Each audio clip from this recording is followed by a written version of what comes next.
Hey everyone, welcome back to another Diablo 4 video. In this video, I'm going to go into more detail in regards to extracting and imprinting I your can take items. common, turn it special. First thing to know about this is it is very expensive. It costs a lot of gold in the game. I've been hoarding a bunch of gold so that way I could test all this out and get more information. So as far as extracting, I did a video on how to extract it, why you should save your items, and you just click it and then you extract it for the price. Now what happens after that?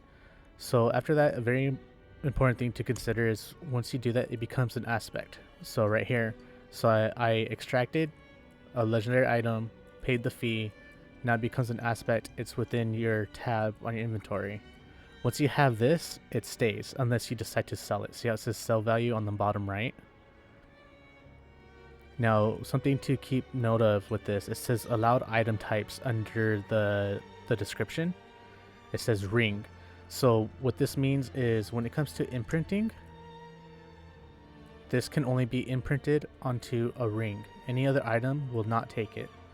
So for example, let me try to do a helmet and I do Codex. Nothing will show up. These are from the dungeons. These are other things that I have. Same thing if I do a weapon. These are from the dungeons that I did. Nothing else. But when I go to a ring, and I do the Codex, these are the ones from the dungeons that you get. But then this icon right here is going to take me to the jewelry. So each time Chain Lightning bounces off you, gain 4 mana. Right here has 5.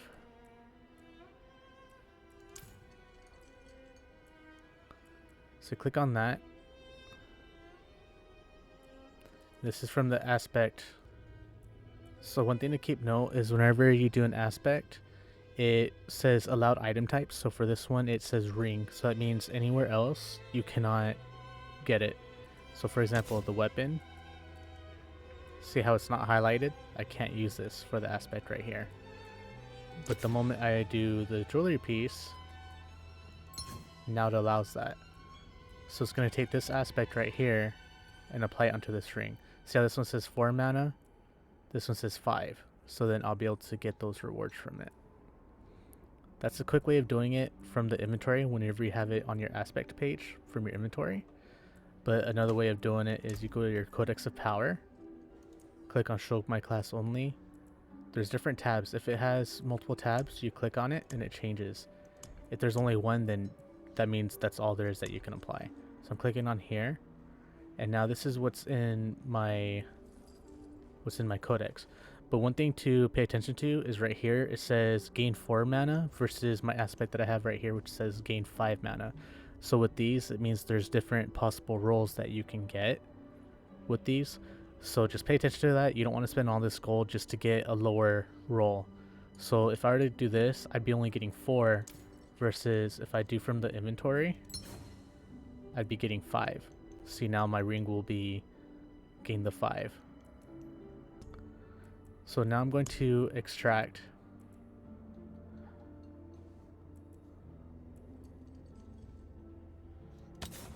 So I'm extracting this to get the ability, so I'll be getting the 9%. See how it only takes that legendary power. Now whenever you're about to aspect it, it will tell you the allowed item types. So whether if it's a helmet, chest piece, pants, amulet, that's what it'll tell you. That will that it can get imprinted on. So now let's see what happens when you imprint something and the differences between it. So we're going to see if I can do anything from my inventory. So see these, I can't do anything on my weapon. But for my Codex, I can do these items from a dungeon. I don't have any aspects that can go onto the weapon, so I can't apply that onto it at all. Now, let's see these boots, flame shield on it, right? Now if I go to, I don't have anything in my inventory that I can because this is ring, helm, chest pants, amulet, but these are boots, so I can't. But I'm going to the Codex, showing for my class. See how there's this other tab available? I'm clicking on that. Oh, well, turns out I don't have anything, so now I can't do anything for that one. But now here's the question of, let's say if, for example, this is a barbarian equipment, and let's say if I wanted to, if this was better than what I currently have on, could I change this barbarian equipment? The question would be, can I change this into something that would benefit the sorcerer? And let's see if anything else changes. So now I have the barbarian gloves in here. I'm going to see what I can do. So I can't change these gloves with anything. Now I could apply my wizard stuff. I don't have anything. So just to see what I can do, I'm applying that. So now it's saying that it'll still keep the barbarian rolls for the actual attributes, but the ability itself will change into a sorcerer roll. So now equipment. See, now it has the ice shards on there, but it still has the barbarian rolls on there. Now the question is, what would happen if I imprint a legendary onto a rare item? How would that affect the stats? The stats will remain the same. The only difference is it will get that ability.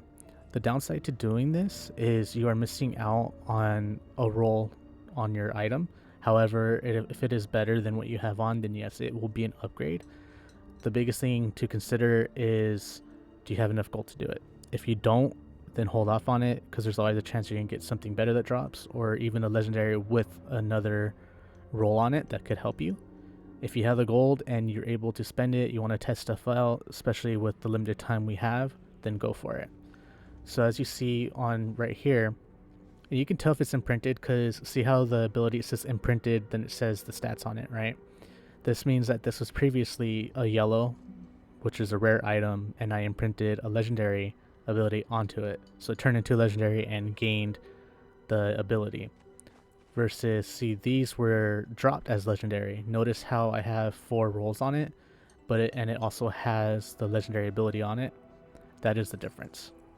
And also the ability doesn't say imprinted versus this one says imprinted. Same as my amulet. It dropped as this, and it has the 4 stats with the legendary ability. Sadly, this dropped on my rogue when I was playing, but it's still better than anything I had, so even missing out on an ability, it's still better than anything else I got. So I'm going to my aspect. So you see how this one is available? That means I could get this onto here. This isn't allowed because it says allowed item types is only ring, versus this one it says helm, chest, pants, amulet. So now I'm just going to do that. So you'll see my 3 stats with that legendary power, and right here, see how it has the same 3 stats, and then it says the imprinted ability. Now something to consider is this will be giving me the 14%, which would be the maximum number, I'm assuming, because this one only has 9 on it. So that means this would give me the 14. Yeah, so it retains all the other stats, but the legendary power is what will change. So it's going to cost your gold as well as your veiled crystals. See, so now that I used it, it is gone. And then now I have my necklace. It has that ability on it. Now here's the issue that some people may run into. It's worse than what I'm wearing now. The downside to this is now my aspect is used up. Okay, so consider that before doing anything, because here's the issue. The necklace I have now is still better than what I just did. So unless it's a big difference with needing that legendary power, I'll probably still use this. Make sure to avoid this though if you need it on a better amulet, because here's the issue. I'm going to try and extract it. I can't. You cannot extract from items with imprinted aspects. So if it's imprinted, you cannot extract it again. It's one and done. Once you use it, you lose it. Alright, so another thing some people might come across is some items actually drop at level 35, and obviously we can't equip it since we're capped out at level 25 during the beta. So is there anything we can do with these, or is it a waste? Well, let's find out. So we're going to imprint. Let's see what I can do. Okay, I can't do anything in here. What about aspects? Alright, so now let's see if what will happen if I imprint on an item I can't equip. So saying it, I still won't be able to use it, but we'll see just for an example. Accept. So now it's there. Now I can equip it. So that's that's how you're able to equip a higher level item. Now again, the only issue with this is you're only gonna get 3 rolls on it versus 4, but with this damage difference, it's much better. Alright, so now I'm going to make sure I can equip this other weapon that requires 35. Then gonna do an aspect. And we'll just do this one. Costing gold and then build crystals. So it used up my aspect. But now I can equip this item. See, now a 432 item power versus a 325 item power. Really big difference. But yeah, so that's everything to do with extracting and imprinting. It allows you to pretty much move things around. There's pros and cons to everything, whether if you want a higher roll, but if you get the higher roll, it's gonna take away from your aspect, versus if you have it in your codex, then it won't disappear. The only downside is you won't get the maximum roll. It'll be whatever roll that it has on the Codex of Power. And then again, if you have a weapon that has or any item that has a higher level that you need to be in order to equip it, then if you just imprint a legendary power that applies to it, it will make it so that way you are able to equip it. It'll drop it down into the level while retaining the item power and the rolls that are on it. And since these were rare items, it only retained 3 stats. I don't know how it is if you get a legendary that drops at a higher level. Like for example, how these 2 were level 35. I've yet to get one. But I want to say if that does happen, you do the same thing and you should retain the 4 rolls. I know this is a very complicated system. I actually had to sacrifice like a lot of gold in order to learn this. But hopefully this helped you out and answered any questions you may have had. So if it did, please like and subscribe, and I'll be posting more Diablo content. Thank you.